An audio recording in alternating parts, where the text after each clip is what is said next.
Good afternoon, Yankee fans. How's everybody doing on a yucky day in the metropolitan area? Good thing they don't have the tree lighting tonight, guys.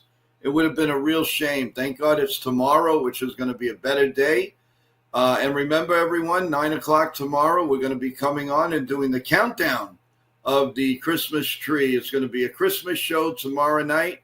And who knows, it might be some Yankee news under the tree. But right now we have Nitin from NR Media, one of our co-hosts here. How you doing, Nitin? Welcome.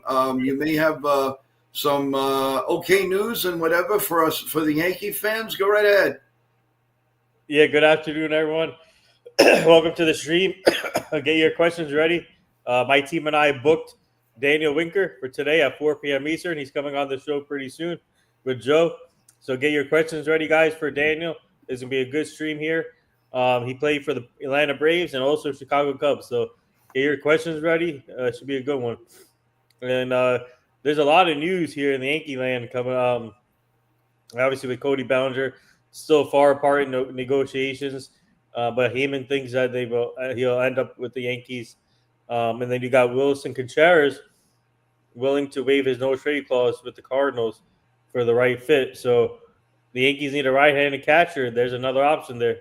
So hopefully I wouldn't mind Wilson Contreras on the team. He's a good hitter, and he's a productive catcher. So a lot of things are happening here in the baseball world. And obviously yesterday Devin Williams went to the Mets. So I think we can definitely see more happening here soon before the winter meetings comes up. So I think a lot of the Yankees are involved with everything, obviously, and as expected. It's just Michael, what do you say?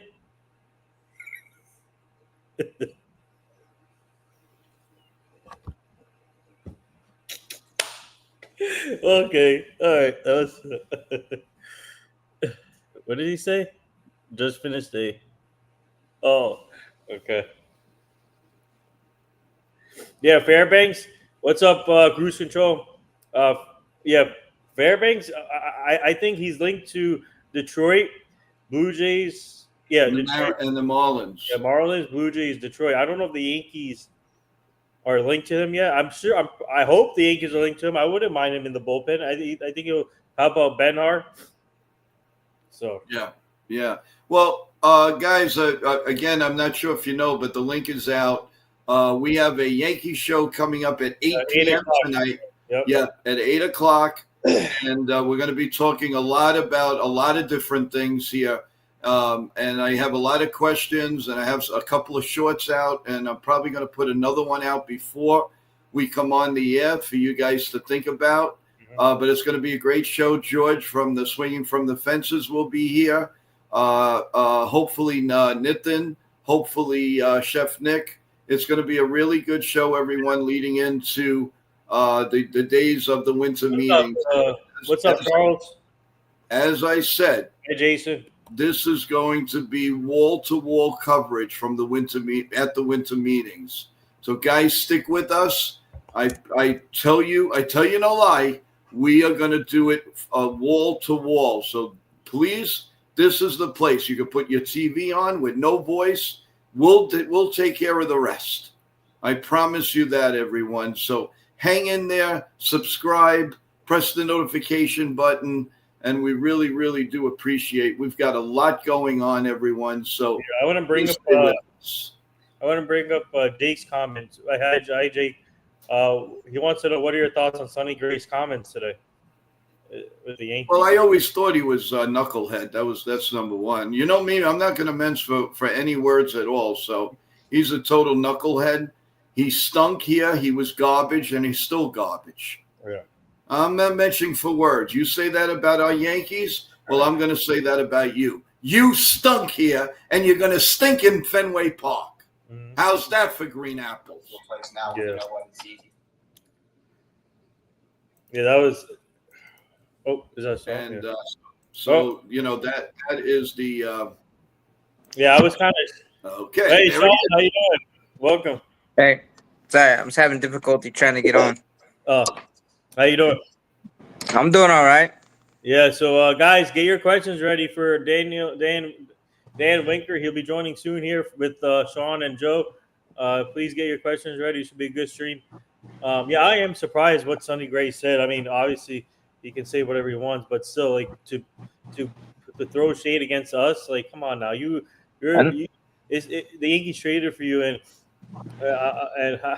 like it was on you to perform good. He didn't perform good here in New York. So, I mean, to blame that on the Yankees, it's not their fault. It's your fault. They're one. Sonny Gray needed to perform, and he didn't perform to his capabilities, and he's putting the blame on us. But wait till the Yankees destroy him in this season coming up or next season coming up. So, Sonny Gray better watch out. The AL East is coming for him. So there you go. Yeah, he can't pitch in the American League East. He stinks. And the Yankees should put it on all their lockers, what he said about and, another thing we're going to talk about, a lot of Met fans are talking a lot of bull. They're talking, nobody wants to stay with the Yankees anymore. Well, you know what, guys? The Yankees didn't even offer Williams a contract. Mm-hmm. So how can you possibly say that? And I can back that up. They did not. Juan Soto was a different breed, guys. That was different. They didn't make an effort to sign Clay Holmes. They didn't make any efforts. So what are you talking about? Yeah. Are you kidding me? They don't. The Yankees are losing. Oh yeah, you can take anybody you want from the Yankees. You'll still be a second-class citizen. I'm sorry, I got to say what I got to say here, and I'm not biased, but when they're attacking the Yankees, nobody wants to stay with the Yankees anymore. That is such bull. The Yankees didn't even. They had no business with Williams. They were totally disappointed in the guy. And when he starts blowing games for the Mets, see what happens. Yep. You're going to be coming back on the show. Oh, Joe, you were right. I mean, yeah. It's totally ridiculous. It's absolutely asinine. It really is. So today, guys, it's not coffee, bagels, and Lavazza coffee. Today it's lunch and munch and fruit and your favorite beverage. So but tonight you get the special edition show talking about the Yankees at 8 p.m. Eastern. So tune in there. It should be a great stream. I'll try and join, but obviously Sean might join. Obviously George will be there. Joe, hopefully Chef Nick, Evan. So tonight you get all the Yankee talk tonight. Yeah, without a doubt, we got a lot of Yankee news. I want to welcome JT. Hi, JT. Hi, Ryan. Hi, welcome everyone. Anybody new in the stream, please, if you haven't subscribed, please subscribe to NY Yankee Mania. Also, press the notification button. We are going to have in a few minutes Daniel Winkler, who was in the bullpen for the Atlanta Braves and also Chicago Cubs. Yep. And he just retired about 4 years ago. So we have a lot of questions for him. If you have any questions whatsoever, please put it in there, and I will go one by one. First, we're going to talk to him a little bit. We'll talk about winter meetings, what it's like being there, what about trade deadlines. So we'll talk about that. Then tonight at 8 p.m., we're going to dissect what the Yankees are headed for in next week's winter meetings. And if you just joined us, remember, everyone, we are going to go wall to wall with coverage.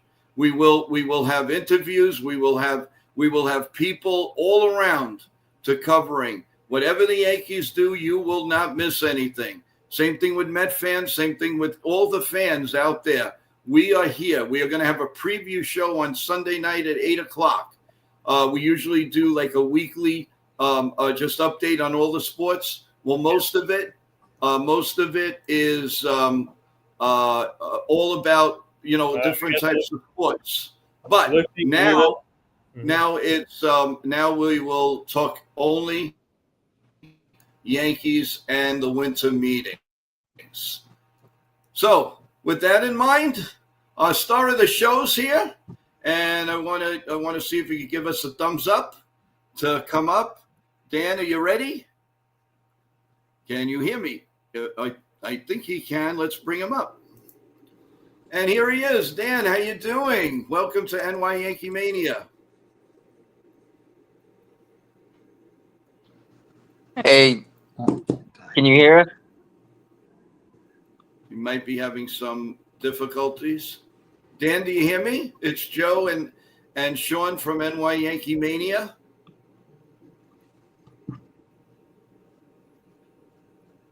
If you can hear us, maybe it's the volume. We see you perfectly. The volume. Check the volume.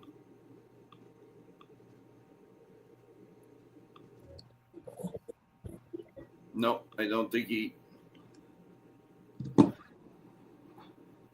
We'll contact you, Dan, in a couple of. If you can hear us, we'll contact you in a couple of minutes, or you may want to log off and come back.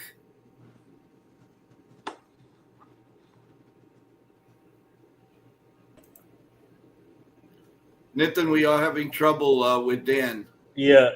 There should be an unmute button on the bottom. Yeah. You got there me you now? go. Okay, now we got it. There you Now I are. can't hear you. All right, you got it, No. Dan. Welcome to Right. NY Yankee Mania. Now How I you can't hear doing? anything. Oh, can you hear us now? All right, we'll just have to probably try a refresh then. I can only hear. We could hear you.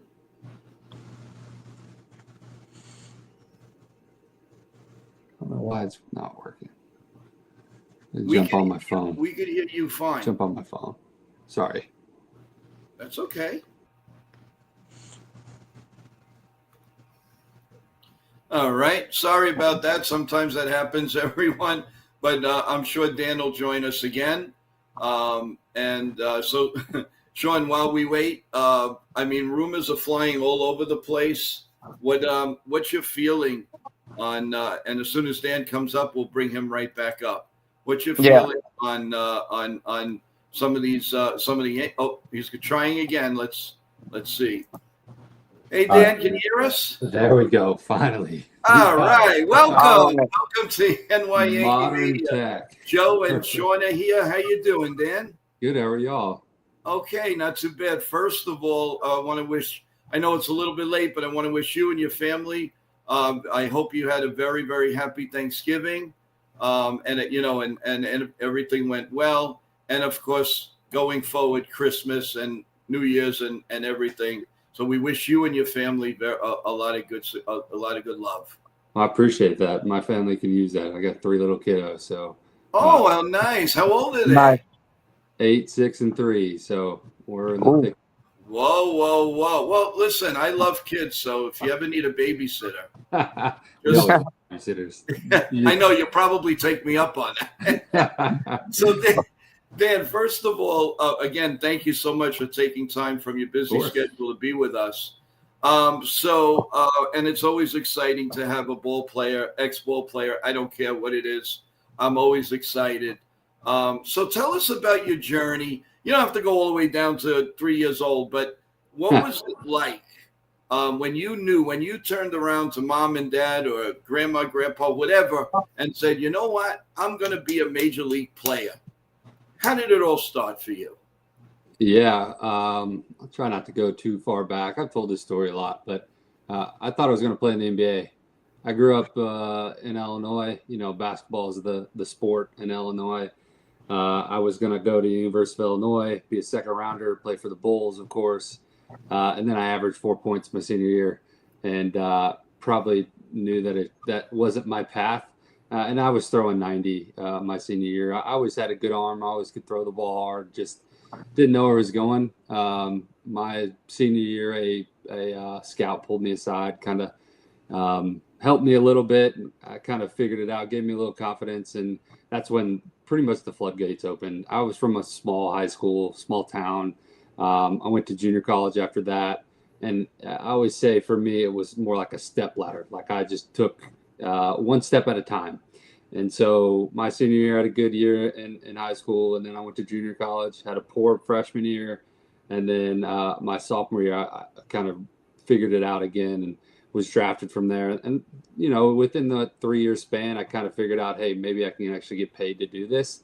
I had some scouts and stuff talking to me. So that's when it really started for me. And, I think there's such a small margin that makes big leaguers and even, freshly drafted players. So I was blessed and lucky to play as long as I did. Oh, that's awesome. So your first, okay, so you're in, let's say in the minor leagues, we'll go a little forward. Yeah. So you get the call either from your manager or the GM or whoever, and you're going to the Atlanta Braves. Tell us your feeling, what you remember. It wasn't that long ago. So, by the way, I do want to tell you, here's a little secret. The Yankees could use some bullpen help. Are you available? Are you available? We could use you. Yeah, I would love to come back. Well, you don't have to throw 100. Just get a couple of people out. I'll tell you who to get out. The Yankees should have kept my buddy Clay Holmes around. Oh, there you go. There you go. That would have. Yeah, but you want to stay on the Yankees side. Just kidding. But what was it like for you? You walk into, being an Atlanta Brave. What does it feel? Everybody always asks me, please ask a former player or a player, what is it like your first day? You go, you're going to the ballpark and you're an Atlanta Brave. How does that feel? Yeah. You can't even put it into words, honestly. I mean, I joke that I want to be in the NBA, but MLB was always like a dream of mine as well. And so when you get there, and so I made my debut at Citi Field. It was 2015 when they went to the World Series. So just walking in there, being in New York, like being in the city, like that's exactly how I dreamed of big league life being. So, when I got that call and telling me that I was going to go in the big leagues, and then it honestly wasn't surreal until I got to the ballpark, and you warm up and, you get the 3 or 4 tiers at Citi Field. And I'll never forget, before I went out, Peter Moylan was a friend of mine. He grabbed me and he's like, hey, you only get one of these. Make sure you enjoy it. So as I was running out, I was like looking around. I remember, vividly what that looked like. And, just putting in the dirt, digging my shoes in the dirt, those kind of things. Like, it honestly is like surreal. And then I remember afterwards, I made my debut. My wife and I, we were sitting in the bar and we sat there till like 3 a.m. just kind of like soaking it all in. And yeah, it was amazing. And one of probably the better memories I'll have of baseball for sure. Okay. So take us back to, you're in the bullpen and whatever, you're trying to save the game or at least keep the game close, or they're up or a little bit behind, whatever. What is it like to run? First of all, if I remember correctly, I think I saw you a couple of times running into the. Well, you usually do, but I just happened to. I watch the dumbest things, but whatever. What was it like what's the adrenaline that goes inside your first pitch in the major leagues? You're on the mound with people like Tom Seaver, Tom Glavine, Greg Maddux, the list goes on and on. What do you feel? I mean, it must be an incredible flow. Yeah. When I think of that, I think of like, and I don't want to come off conceited, but it's like I'm here, like I belong here. Like this is, it was kind of that like belonging feeling of, I can compete at this level. I'm one of the best baseball players in the world. So to like be on that mound and experience that, and then I face Kurt. Gosh, I should not. Why am I blanking on who Conforto is who I faced first. He's my first strikeout, and so like just to be against those guys and being on the same field as Freddie Freeman and those kind of guys, it was like I'm here kind of feeling. Oh wow, that's an amazing feeling. Did you like pitching in Atlanta or did you like pitching in Chicago? What were the two different cultures there? I loved both. I mean, really, I had two storied franchises, right? Like, I live in Nashville myself, so like I'm in Braves country. So it's pretty good being like ingrained in that. But I grew up in Illinois, and so when I was like I went to games at Wrigley when I was little. I grew up actually a Cardinal fan, but for me it was like Wrigley was just baseball. Like Atlanta was amazing, but Wrigley was like, hey, I'm living in Chicago. I'm driving to like Wrigley Field. It's just such a surreal thing for me. One of the years was COVID, so it's kind of sad that I didn't get to fully experience it that year. But the next year, I got to really experience like the Wrigley feeling, and go Cubs go at the end of the game when we win. Those are pretty cool things. But it's hard to like say one's better than the other, honestly. Well, I'll tell you, you have to be proud. You had about 173 strikeouts. That's. Yeah. Hey, listen. If I got one, I'd be dancing, on top of the Empire State Building. That's not one. I'd be doing that. But and your ERA was very good. Your win percentage was good. You got to be very proud. And you know what? As a baseball fan, I'm very proud to say that I got to talk to you. We got to know you. And always, Daniel, you are welcome on this show anytime. Any friend of Nitin and our media is a friend of ours. You guys are amazing. Everybody that he brings up here is just, you could see a real down-to-earth guy, likes to have fun, likes to, do things. So I personally wanted to say thank you, and I'm very excited that you came on the show with us. Sean, you have some questions? Yeah. First question I asked. I noticed that you were you were picked in the Rule 5 draft by the Braves when you were in the Rocky system. I was, And yeah. I know that's coming up here right after the winter meetings. Yeah. So take us through what's it like as a player to find out that you got picked through the Rule 5 draft and having to change organizations like that? Man, that's a good question. That's kind of goes back to that like belonging feeling. So I was with the Rockies, and I was pitching well. I was probably a start away from being called up from the Rockies, and then I blew out. I had Tommy John surgery, and so that was just like talk about a roller coaster. I actually had a no hitter going, those kind of things. But then when I got the call, I didn't think anything of it. I thought there was a possibility, but I'm hurt. Chances of that happening are probably pretty good. And then I got the call. I was working out from my agent and said, "Hey, you were just picked in the Rule 5 draft." And I think I said, shut the what up. And then I didn't even like rack my weights. I just walked out and was like, "Hey, I gotta go." And I drove home. I called my wife. My wife was working night shifts at the time because she was supporting us. She was my sugar mama. I was making nothing. And I called her, and she was watching, and I told her what happened. She just, burst out like crying. So I got home, and, we celebrated. It was like, that was like the big thing for me, to be welcomed, I guess, to the Braves and to be in the big leagues. That was like my first, like, I'm here kind of thing. And then going down the road, like I said, making my debut after an injury, after all those things, to do it in Citi Field, like those all feelings culminated into a bunch of different things for sure. Yeah.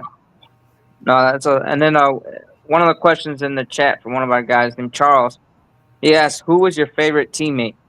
Do I have to pick just one? I mean, You could list off 5 if you want, or how many you like. So. Yeah, my the bullpen is such a cohesive unit. It's hard to pick one. Like I said, Peter Moylan was a guy that I loved having down. Jesse Biddle, AJ Minner, Luke Jackson, Craig Kimbrell. Like, he was a guy that, for as good as he was, talk about down to earth. He's one of those guys. He'd pull up here and you'd never know that he's probably a Hall of Famer. So really, really good dude. Really, a lot of good teammates. Ozzy Albies, Ronnie, those guys, really down to earth as well, welcoming. So, it's hard to pick just one. All right. Well, now we have from Ken from the Yankees, The Ugly Truth. Every pitcher has a nightmare hitter they faced. Who was the hitter you had the hardest time facing? Harper's got two of the farthest homers I've ever given up off me. So probably Bryce Harper. I've struck him out a few times, got a double play, but those home runs, especially when they lose in the night sky, like that's a bad feeling. But yeah, Harper was probably, he just swings so hard. He's so good. He knows his plate so well. Just a really good hitter. Not a fun guy to face. Yeah, I could imagine. Yeah. Katie says, welcome, Daniel. My question for Danny is, what was your favorite MLB moment?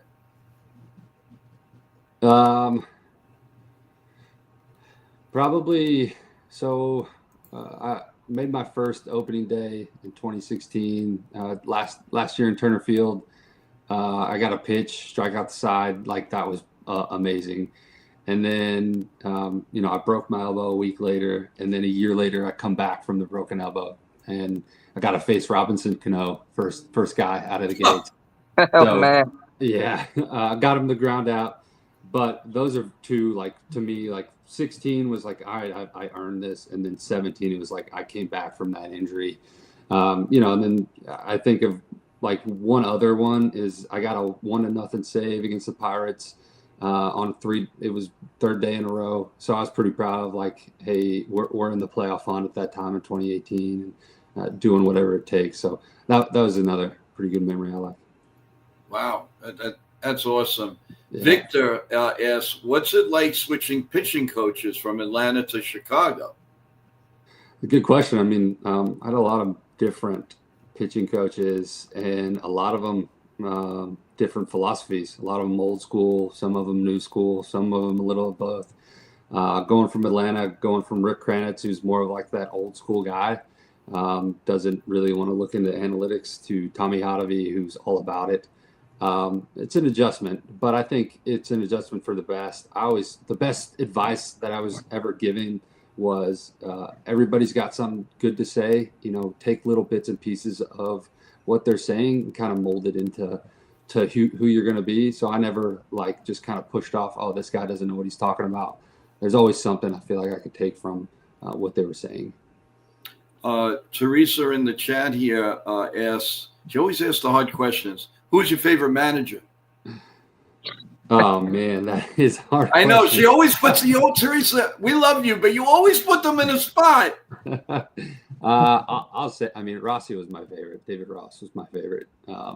He was a player's coach. The guy had his office was right next to our locker room. He basically was like, I'm still part of the clubhouse. So Rossi did a really good job of managing the bullpen. He understood what it was like. So he was my favorite manager for sure. Really? Wow. Yeah. Sean, you have another question before we keep moving on? Yeah. So were there any like other baseball lifers in the system that really kind of stuck into you, or really mentored, or? Yeah. I think of one guy, Jim Johnson was in the bullpen when I was 15, 16. And I probably asked him 100 questions in those 2 years. It was just because he had been around. He was a closer. I was transitioning from a starter to a reliever, and I wanted to know what it was like. Like how did he do it? How has he been so successful? And so I asked him tons and tons of questions, and he was very helpful, very gracious. So yeah, that's one guy I guess I would think that I bugged the most. As we approach the winter meetings, Dan, take us what it's like. Have you ever been to the winter meetings as a player? I have not. Obviously, I've watched it like crazy on TV, Right. but I've never gone in person. Well, what goes through a mind of, well, at least in your perspective, of a player? Oh my God, I might get traded around here Christmas time, or I hope to remain an Atlanta Brave. What goes through your mind, a player's mind? Take us through that, because that's fascinating to me. Yeah, it's tough. I mean, depending on what kind of season you had the year before, if you had a good year, you're probably more excited. Again, it depends on where you're at, where the club's at. The goal is to pitch well and do really well, but it's also to win a World Series. Being on those teams that aren't very good, it's not fun. No player really wants to do that. We're all competitive. So it really just depends. If you're on a poor team and you get traded to the Yankees or somebody that's competing, then I guess it's fun. So I guess there's always anxiety. You can't really, you never know in this game. You just live day by day. Yeah, and now leading into that, when you do get traded mid-season, how's the adjustment period? Where how do you get settled? Because we as fans, we know it. Okay, he's going from Atlanta to the New York Yankees. That's all they care about. That you're going to be a New York Yankee now. But what's a day like to get you settled, and who does that for you? I mean, obviously, do they still have traveling secretaries and things like that, right? Yep. Yeah. So. Yeah, they help a lot. Travel secretaries do. I mean, for myself, but I think like having a family. So I was traded from Atlanta to San Francisco at the deadline in 19. Promptly DFA'd the next day. So gave me a little bit of time to like get my family. Again, I live in Nashville, so we packed up all our things. We drove. And then I flew out. Again, the travel secretary helped with a lot of it for myself. And then you got to acclimate to a totally different clubhouse, totally different guys. Most of the time, it's such a close brotherhood that, somebody. But in this case, I didn't know anybody on that team. So it was, it's not fun, obviously, but it's also part of the gig. You sign up for it. You're still getting paid to do it. But yeah, going from Atlanta to San Francisco, my wife was pregnant too at the time. It's just part of the stuff you sign up for. Awesome. Bob Rizzo here in the chat asks, Daniel, welcome to NY Mania. And he basically asks your favorite stadium and your favorite food from the stadiums. They're tough here. They're tough. They are. My favorite stadium's Wrigley. Like I gotta go Wrigley. My second favorite would be Yankee Stadium.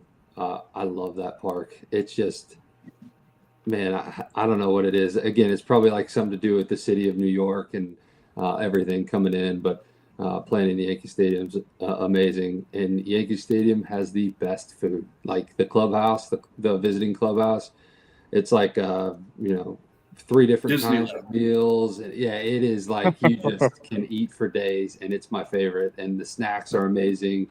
But I would say the second would be Philly. They have Philly cheesesteaks, and they always have a competition of who can eat the most cheesesteaks throughout the year.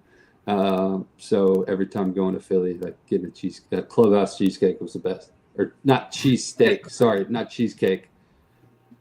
Now, if you go to Yankee Stadium, you have a little bit of everything. You name it, you'll have it. You name it. Oh, yeah. Is that good or bad?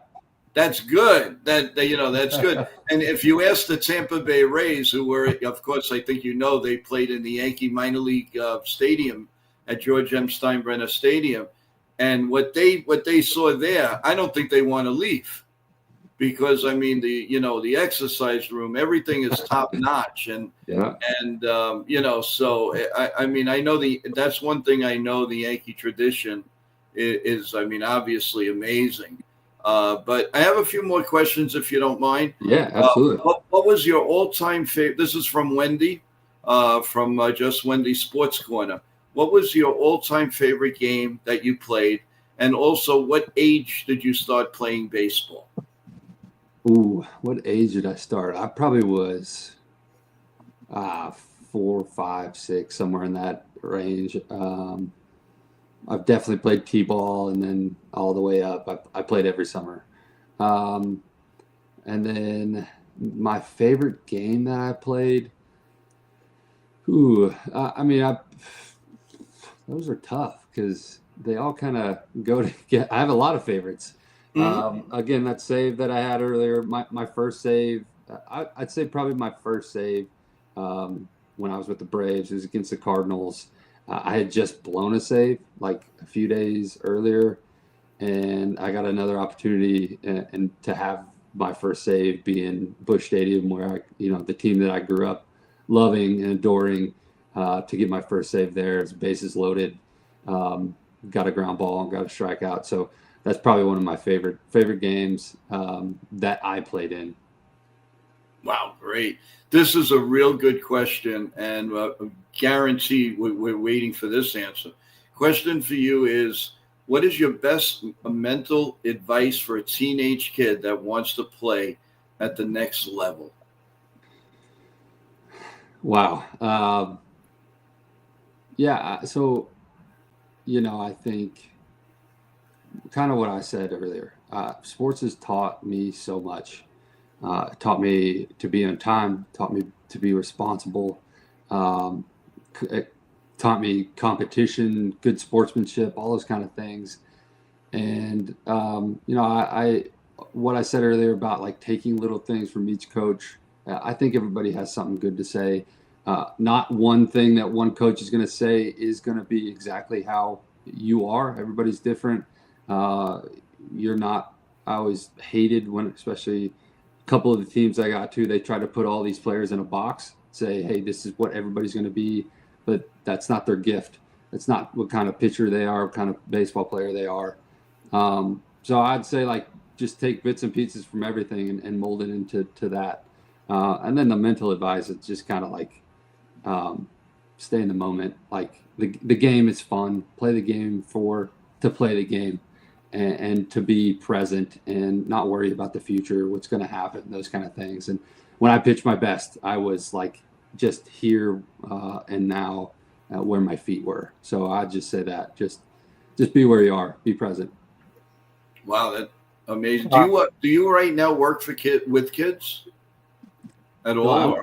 I worked at a company called Driveline Baseball for a year. The last May to May last year, and they work with a lot of youth. So I talked to a lot of kids, a lot of dads as well. I'd say again, like I didn't make my first all-star team until I was 15. I didn't play travel ball. I played Legion ball, and all these people are saying, "Hey, you got to keep up. You got to do all this kind of stuff." I don't think it's true. Just kind of work your butt off and don't worry about anybody else. Awesome, Sean. Yeah. Well, the lead off on that is, have you ever thought about being involved in as coaching at any point, or are you just gonna continue kind of advising people? Yeah, I'd love to coach. We'll see. I don't know. Again, I have 3 kids, so it's like Not easy. Yeah, they're who I'm like trying to keep alive at the moment. But I think I'd love to. I always say my favorite year was my last year. I spent the whole year in AAA, and I was this old guy. I was 32 with gray hair, and I was playing with all the 22-year-olds who'd never experienced being in the big leagues. And I kind of was that mentor to some of those guys, and that was my favorite year, just because I could help them. They'd come to me with any questions, anything that happened. So I think coaching, I'd love to do that, but in the right capacity, just in the way the world is right now, like politics and all that kind of stuff. I don't know. Right. I want to deal with that. So No. I'd love to help people. Let's just say that. I want to help. Oh, yeah. No, I don't blame you. And then also, with some of these rule changes that Manfred has been making, in the game of baseball. What are your thoughts on it as a former player? Yeah, specifically, what rule changes? Because I have Like some. well, for starters, the pitch clock. I mean, as a pitcher, as a former pitcher, you guys usually get that nice like time to strategize in between pitches. But now that's kind of taken away. You got 20 minutes or 20 seconds to Yeah, throw a pitch. yeah, I love it. I love the pitch clock. To be honest with you, I was a guy who was like ready and go, and the more time that I had in between, the more time I had to think. If I could take the thinking out of it, I seemed to always pitch better. But always those dang hitters, they were the ones, us hitters Yeah, and pitchers, we're gonna fight against each other. But they were always taking so much time to step out, and it's just like get in the box. So I like it for that thing. It speeds up the game. I don't know from a fan perspective. Like I wish I could go back to when I was like a fan, and kind of understand what that would be like. Because I loved baseball. I want to go to the hmm ballpark as long as possible. I remember my dad saying, "Hey, let's leave in the seventh inning." And I was like, "Nah, we ain't leaving, Dad. Like, no." Oh yeah, you're right about that. right. You're right. I mean, So yeah. yeah, As a fan, I love baseball both ways, but the pitch clock, the games are. It's easier to stay focused because in the old ways, especially like when Nomar Garcia Parra would always constantly. He was one of those guys that just kept stepping out like every 3 seconds, and yep, I'm like, come on now, just I would go even one further than that. Mike Hargrove. You oh can yeah, have breakfast, lunch, and dinner, and he's still in there going in the box. yeah. But yeah, Now, John O'Neill asks, how about the ABS system starting next year? Do you think that's a great idea for baseball? I do. I do. I love the human element of the game. I love that you always have like an umpire who, it's his strike zone. Everyone always talks about like, hey, this is the box, but really you're pitching to that umpire strike zone. But also like you go back and you get, maybe you feel like you got hosed on a call. There's going to be no gray area. It's all going to be black and white. I played again my last year in AAA. We were doing the challenge system and everything, and I loved it because like there are times where it's like, no, that's a strike, and I challenge it, and I was either validated or I wasn't. And if I was wrong, I was like, okay, like I know right then that I was wrong. So yeah, there's good and bad. Now, oh, I'm sorry, Sean. I was just wanted to ask with that question. How many challenges do you think a team deserves in a 9 inning game, in your opinion? Forget about what they're doing. In your opinion, as a pitcher, how many do you think? You think there should be one per inning, or what's your opinion? Ooh, one per inning is enough. It should not be, I don't think, more than that. It was 2 a game when it was in AAA at the time. If you missed it, so if you missed 2, you had no more challenges. But then again, it's like like in the 9th inning when it's bases loaded and you need a big strike call maybe, and you think they missed it, you want that challenge. So I don't know. I mean, we'll figure it out. I think I'm gonna be honest. Like Manfred, he's done a good job with this. As much as players and teams are against each other, he has done a good job with the rules thing. Ghost Runner. That was my next question from Charles. Ghost Runner. Do you like it? No, not as a reliever. Like it stinks because it's like, biggest moment in the game is going into extra innings. You got to come in, and now there's a runner on second base. It's like you didn't give that up. Now you're already pitching in this stressful situation.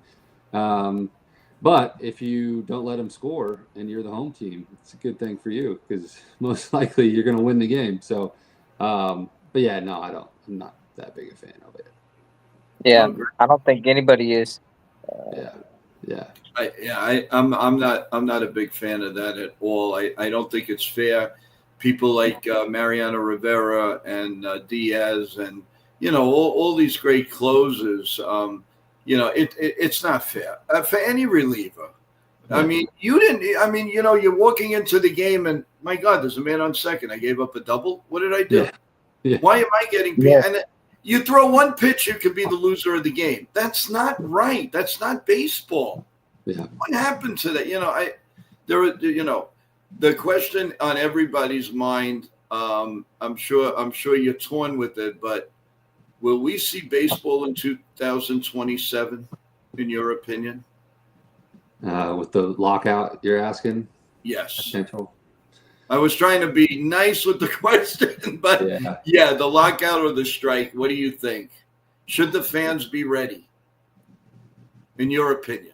In my opinion, I'd say yes. Just with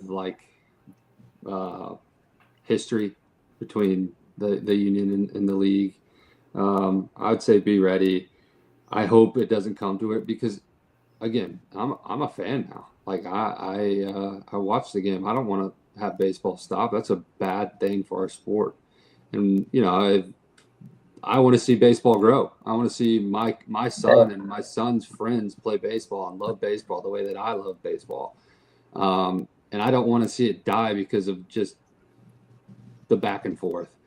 But I also I get from the union, and I don't want us to have a bad deal that sets players back.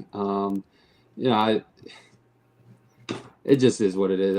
You realize, when you're in it, it's a business. It's not about those kind of things. So I hope and pray that there's not a lockout or a strike or anything like that. They can get things going, but I'd be prepared for it for sure. I think the smartest thing to do is the minute the Yankees win the World Series in 2026, the minute that day of November 1st comes, if they're going to do it then. So you have November, December, January, February, March, whatever. You're going to have 4 or 5 months to iron this out.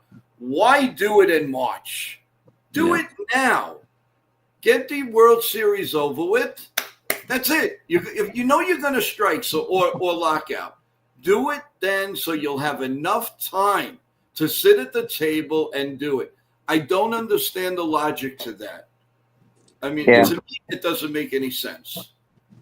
Yeah, you're right. I think, again, bargaining chips is a lot. They want to press up that deadline to as much as they can. So that's probably why they do it. But yeah, I mean, as somebody who went through the whole COVID just stuff and then being locked out the very next year, it sucks. It sucks. Like you're in limbo all the time as a player. So I agree with you. Start it early. Let's start those conversations. Let's do what's best for the game, and move forward. I listen to a lot of podcasts, and there's one that I was listening on the history of the NFL, and they were talking about how when the NFL was started, they made an agreement that they were going to do what was best for the sport. That all of the owners said, "Hey, we're going to do what's best for the sport," and I think MLB should do the same thing. Like, let's do what's best for the sport. Let's keep this going. We have a great thing going. Let's grow this game. Yeah. I mean, the baseball almost didn't survive the '94 strike, and that was middle of the season. Yeah. That was awful. That was an awful time. I mean, they wanted to bring the Scabbers in. It was just ridiculous. And the Yankees and Montreal would have definitely went to the World Series. I'm totally convinced. Without a doubt, that would have been that World Series that year. But we do have a little surprise for you. But before I do that, I just want to mention next week, as you know, is the winter meetings. We're going to have wall-to-wall coverage here. We have a morning show, and we do a lot during the day, especially like we have guests like yourself and all that. And it would be fantastic if you have 5 minutes next week to come up and we can discuss some trades, some strategies, and so. And if you'd be kind enough, we would love to have you again. Yeah, absolutely, love to have so. So then the surprise that I do, and we appreciate, and the surprise we have for you will be the guy that'll make that happen, and that is Nitin. Let's go. What's up, Dan? How you doing? Good, man. How are you? Good. We're my team and I. We're the ones who booked you for this show. Absolutely. Yeah. Yeah, and Dan will be coming on my own platform December 8th. And then also we booked him for our Job of the Mouse show December 22nd with Jabba Chamberlain. So he'll be coming on there. So looking forward to having him on both shows. And Dan, I just want to say thank you for joining Joe and Sean. They're the best. My team and I, we've been helping them. So all the guests they've been having on the show is through us. And Dick. yeah, so if you want to take a look at the previous episodes they had with the guests, that's through us, and we have a lot of connections in all sports. And I saw we got connected with you through our friend Jack Jackson, I think, from JD. Yeah. You were on there, and that was a great episode, a great episode there. And we're well connected in the business, and obviously Java, so Java is looking forward to having you go on the 22nd. Yeah. No, this was fun. I appreciate you having me. Some hard hitting questions too. That's I always love getting the different questions and just being a part of this. Yeah, no one brought this up, but we'll definitely bring this up on our shows. But I want to ask you, take us back to the game when you were in Atlanta, and when you threw that pitch, you overthrew it, and then you hurt your elbow. Just take us to that moment, because that was a tough thing to see, obviously, from my perspective, and for you it must have been tough. And did you know right away that something happened after that throw? Yeah. So I've been having elbow pain for a month.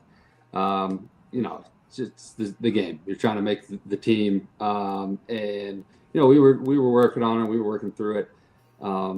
About 3 pitches before that, I felt it got a little worse, and then when I threw the pitch, it felt like a rip. It just felt like I broke my bone. So I knew exactly. I thought I actually broke my arm up here. Initially, it's because that's where the pain was. And so I just walked off, and all that was going through my head, I'd gone through Tommy John surgery. I finally came back. I made my debut. I made a opening day roster, and I just it all hit me at once. And that's when you kind of collapsed, and instead of just keep going, I was like, oh. So it's more of the realization that I'm going to have another very long surgery, recovery, those kind of things. And, I think I've said this before, but it's going through my head was I just finally got to where I wanted to be. I realized the dream, and now this happens to me.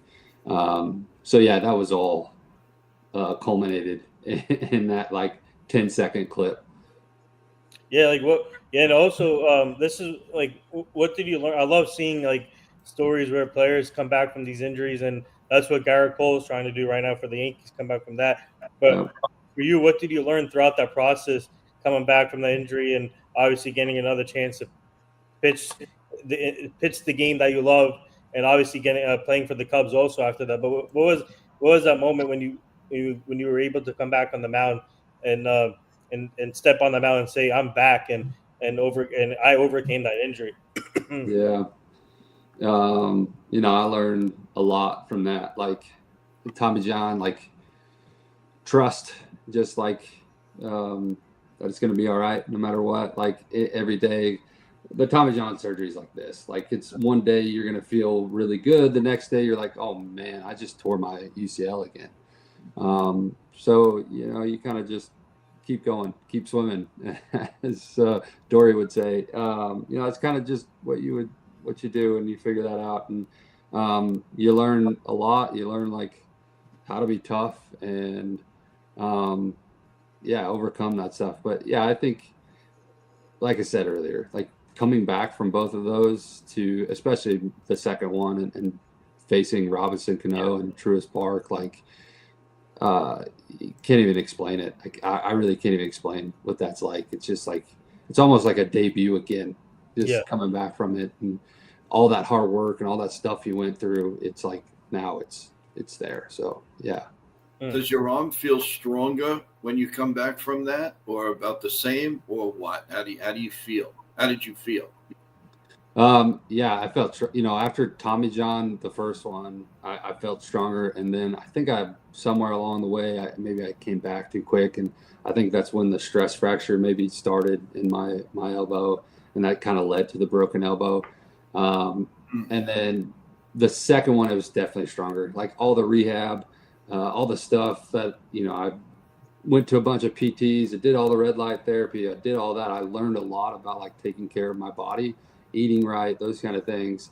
So yeah, I definitely came back stronger. I mean, I was throwing my hardest, probably as every year. I think I threw harder, and it was just I kind of learned like, hey, this is how you do this, and I owe a lot of that to the recovery and the rehab.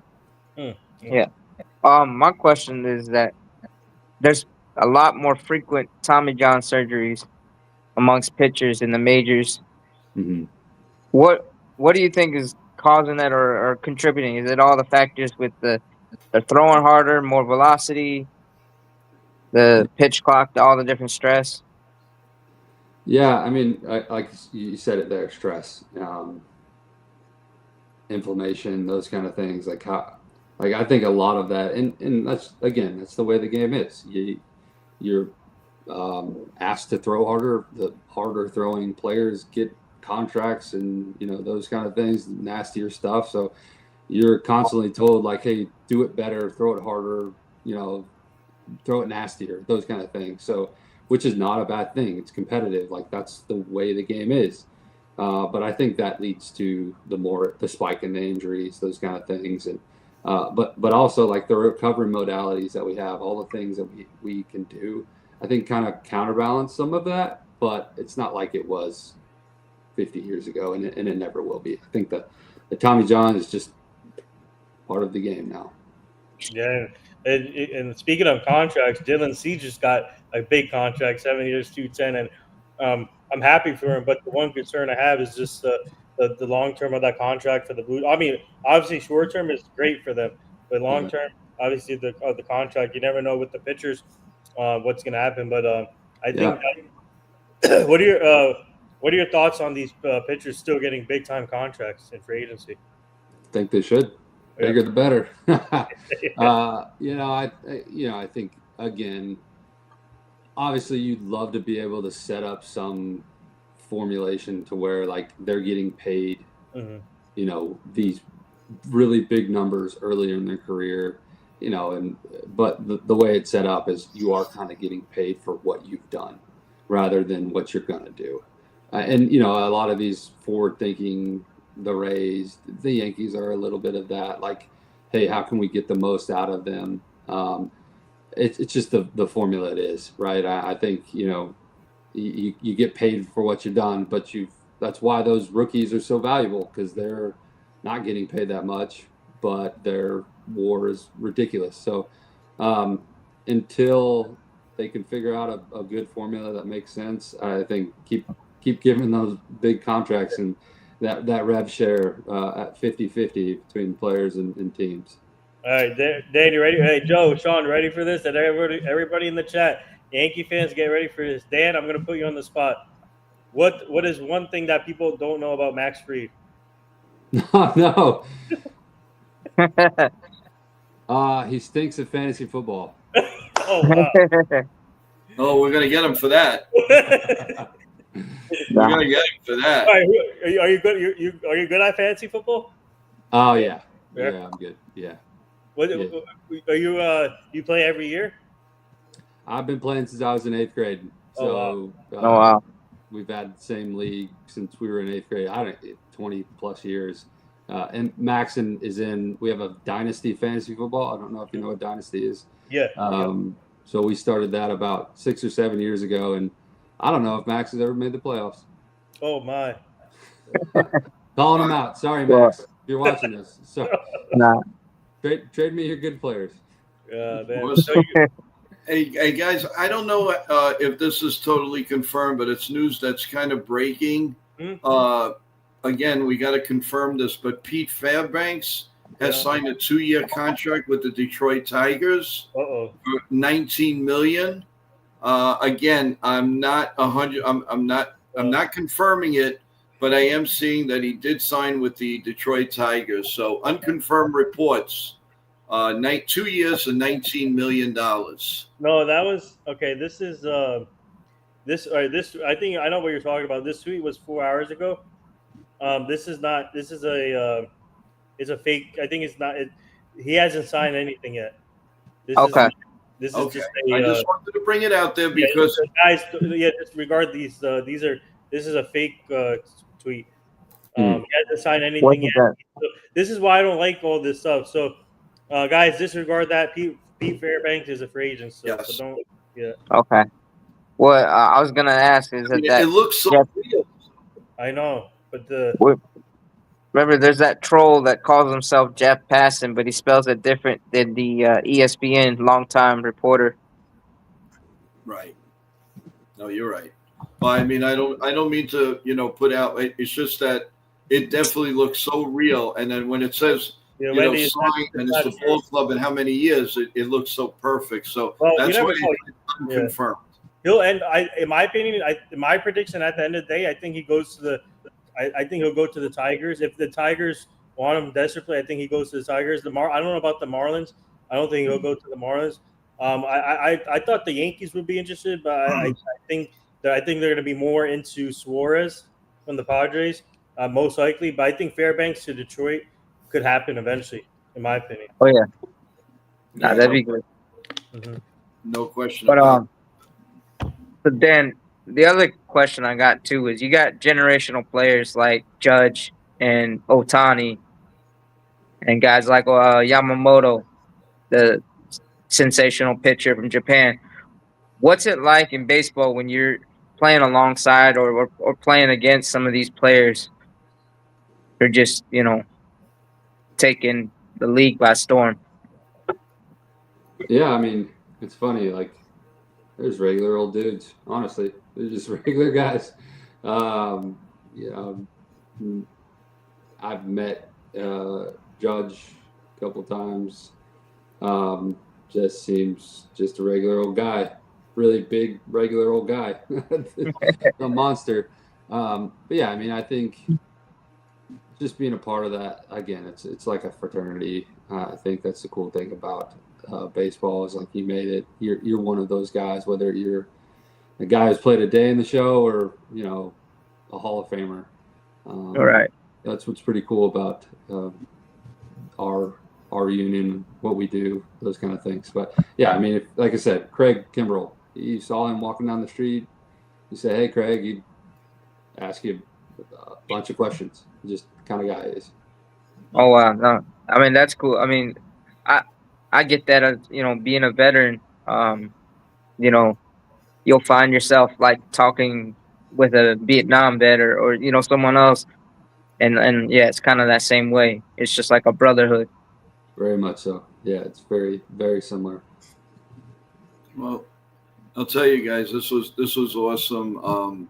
Dan, I can't thank you enough for coming on. Nathan, thank you so much, you and your team, for putting Dan with us. And Dan, again, like I said, we welcome your thoughts. And if you find a little time next week, Tuesday, Wednesday, whatever, go over, everything that's going on in the world of baseball. We'd love to have you. Love to do that. Yeah, if I can step away for 5 minutes, that's fine. I want to plug something for Dan. Dan, I don't know if you guys are doing something with Dominic Leone. I saw the former MLB, also who pitched in the majors. What's that thing that you guys are doing? Is that for that I'm doing? Yeah, I think I saw you guys. You collaborated with on something. Yeah, I think that was another podcast that I was on. I think that they had Dominic. Oh, the JD one. Yeah. I think they had Dominic on there. Yeah, good dude. Again, that bullpen fraternity too. Like all those guys, really, really good dude. So yeah, for sure.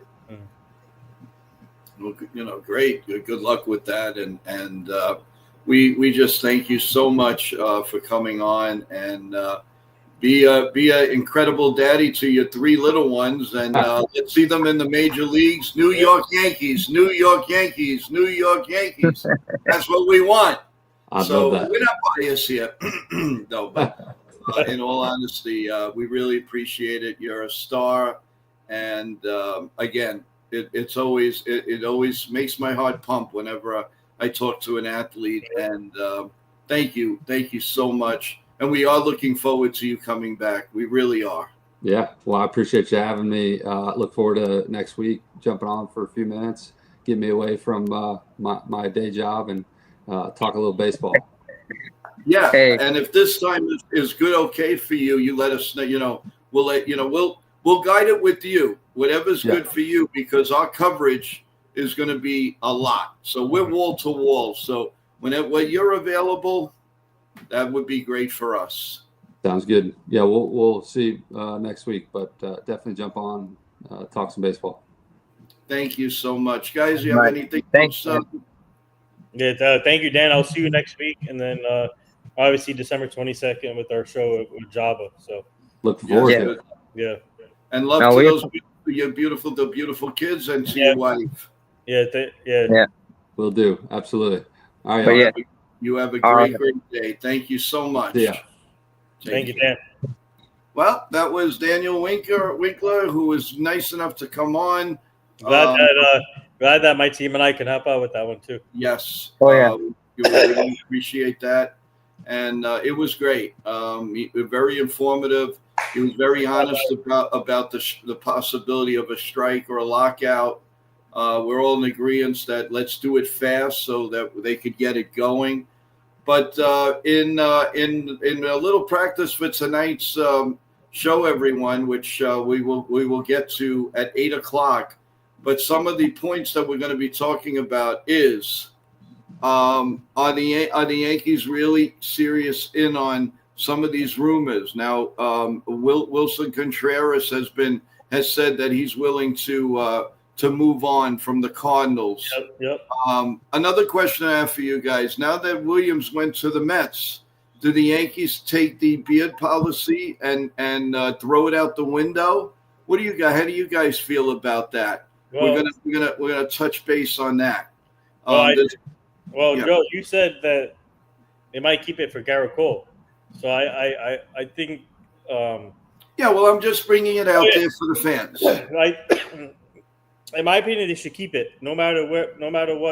Why would they keep changing back and forth? So, in my opinion, it looks cool. The beard looks cool. Let them have it, and I think they should keep it.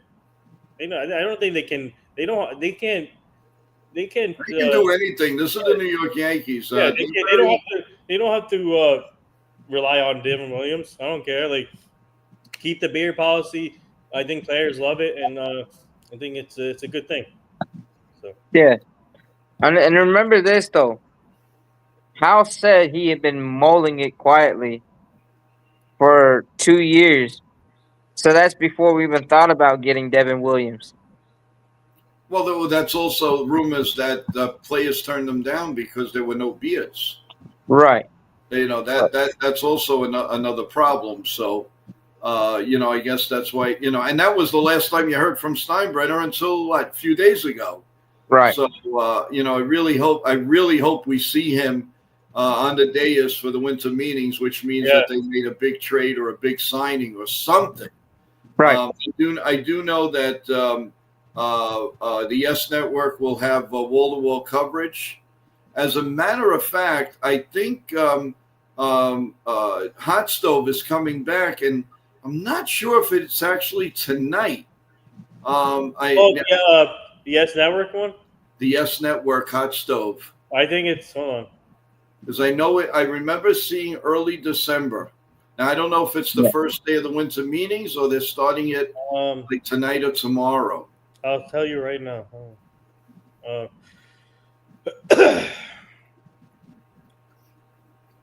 So it's, hold on, where is he?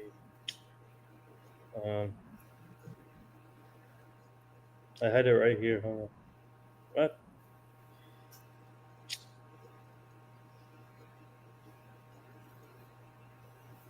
No, I don't see it here anymore.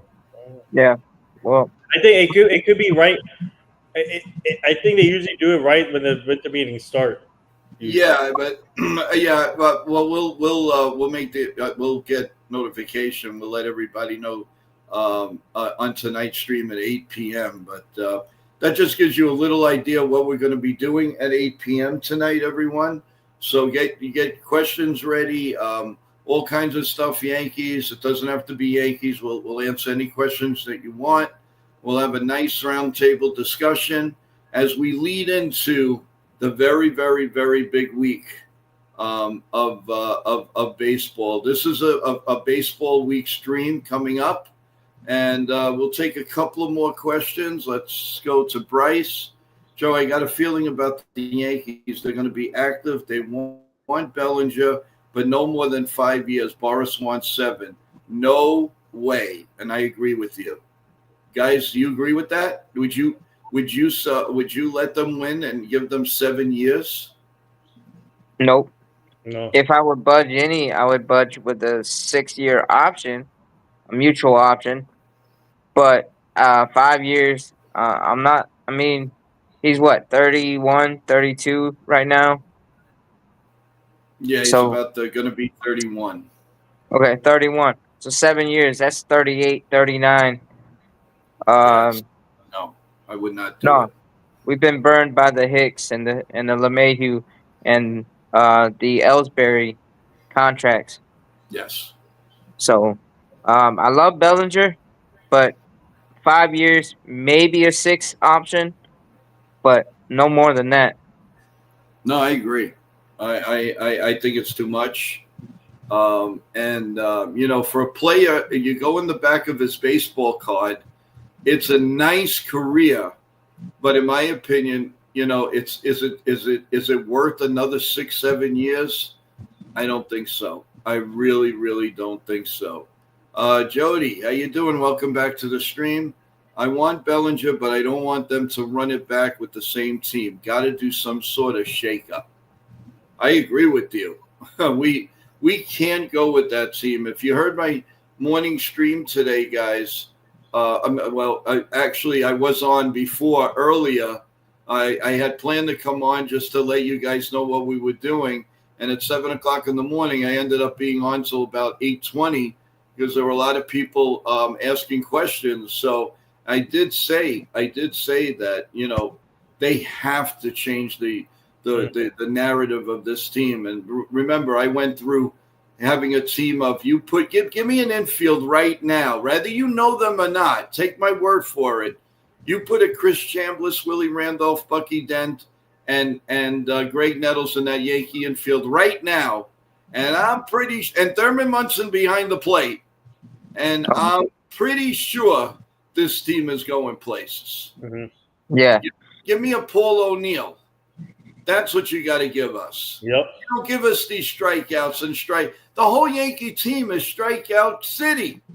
Mm-hmm. It doesn't work. I mean, your biggest contact guy is Aaron Judge. But also here's the thing. That's why I want the Brendan Donovan trade to happen. And if we can get Wilson or Williams Contreras, whichever Contreras brother is on the Cardinals right now. Wilson. Okay, Wilson. As your backup and a JoJo Romero. Brendan Donovan can be a leadoff guy. He's a low strikeout, high contact, high average, and he can play almost anywhere on the field except catching and pitching.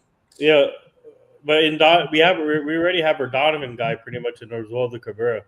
Right, but but having 2 or 3 different utility guys would help. Yeah. I mean, remember in our dynasty years we had Gerald Williams, our super utility 4th outfielder. We had Homer Bush, Chad Curtis, Shane Spencer, Homer Bush, Luis Sojo, and Vizcaino.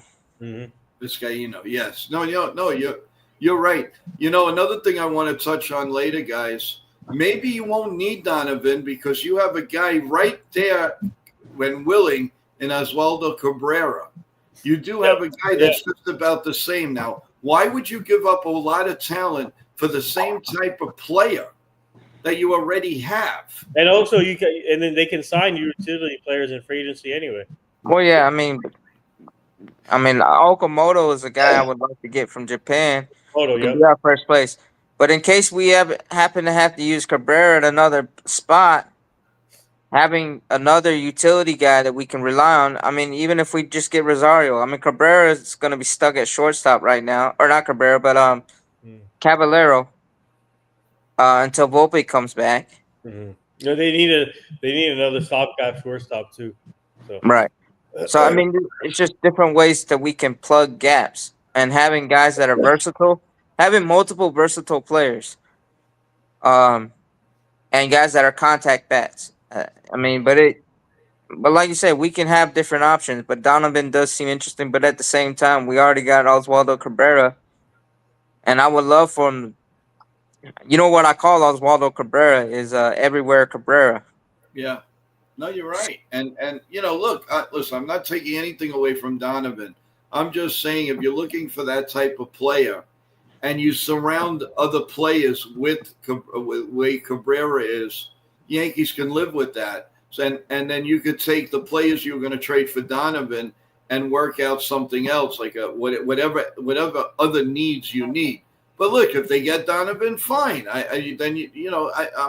I'm just bringing out a conversation. That's all. Oh yeah. You know, and another thing to consider for the 8 o'clock show: do you guys feel that Spencer Jones will be a Yankee? Yes or no in spring training? Will he be traded in December, January, or February? That's another question that we're gonna bring up at 8 o'clock. But guys, we've been on for an hour and 15 minutes. breaking news here. Yep. According to Jeff Passan, right-hander Alek Manoah and the Los Angeles Angels are in agreement on a 1-year, $1.95 million contract. A sources tell Manoah, Yeah, 27, was non-tendered by the Braves and lands with the Angels on a fully guaranteed big league deal. Okay. I mean, he lost everything. He was good, and then he lost everything with his attitude, and he better change that attitude real fast. right. He was me player. We don't definitely. I thought you were going to say Yankees. I would have dropped to the floor. No, I don't want. Well, I was gonna say, Let him go out there and grow up. Hey, we're going to be harsh. But yeah, so. But anyway, guys, so we're gonna come back to you at 8 p.m. tonight, everyone. Thank you so much for being here. You guys had great questions for Daniel, and hopefully we'll have a great show tonight, which I'm sure we will. Thank you for all the questions, all the everything.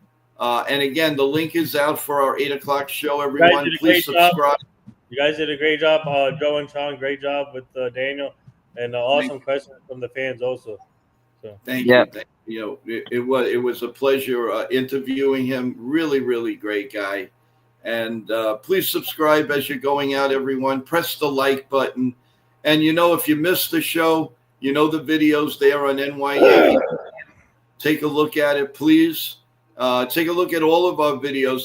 There's quite a few videos on there that we've made since we started back in May. So, and there's a lot of them with different players, CEOs, and actors and actresses. So there's a lot of stuff there that you may want to take a look at, everyone. So with that in mind, guys, some final thoughts before we come back to everyone at 8 o'clock. Yeah, no, I noticed earlier, and forgive me if I'm a little late getting back to you, but Ryan in the chat was trying to say hi, but other things kind of went, and I couldn't answer back. But it wasn't that I was ignoring him. I just wanted to let you know. No problem, Ryan. We apologize. The apologies there. We're sorry. Okay. I know you were up with me in the morning, and you're up now. I don't think you, like you said, you never sleep. So you are a big part of the show, Ryan, and don't ever fret that, please. And also, everyone, the shorts that I've put out, please take a look at it. Answer a couple of the questions. Really appreciate it. Don't forget tomorrow night at 9 p.m. We're going to have the Christmas, a little Christmas thought for you, and we're going to count down to the tree lighting in beautiful Rockefeller Center in New York City. So again, everyone, thank you, and we will see you at 8 p.m. God bless you all. God bless America. Nitin, thank you for all that you do for NY Yankee Mania, bringing us the guests, bringing your expertise, and your wit and everything else. So thanks so much. Sean Browning, can't say Shout out no. to everyone. Great job.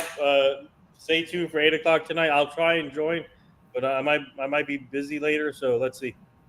Yeah, and Sean Browning, again, thank you so much for all you do for NY Yankee Mania. It doesn't go unnoticed. And again, we appreciate, and the chat is just a family chat that we so dearly love. So God bless you all. God bless America. We will see you in about 2 hours and 45 minutes, guys. 8 o'clock live on NY Yankee Mania. See you later, everyone.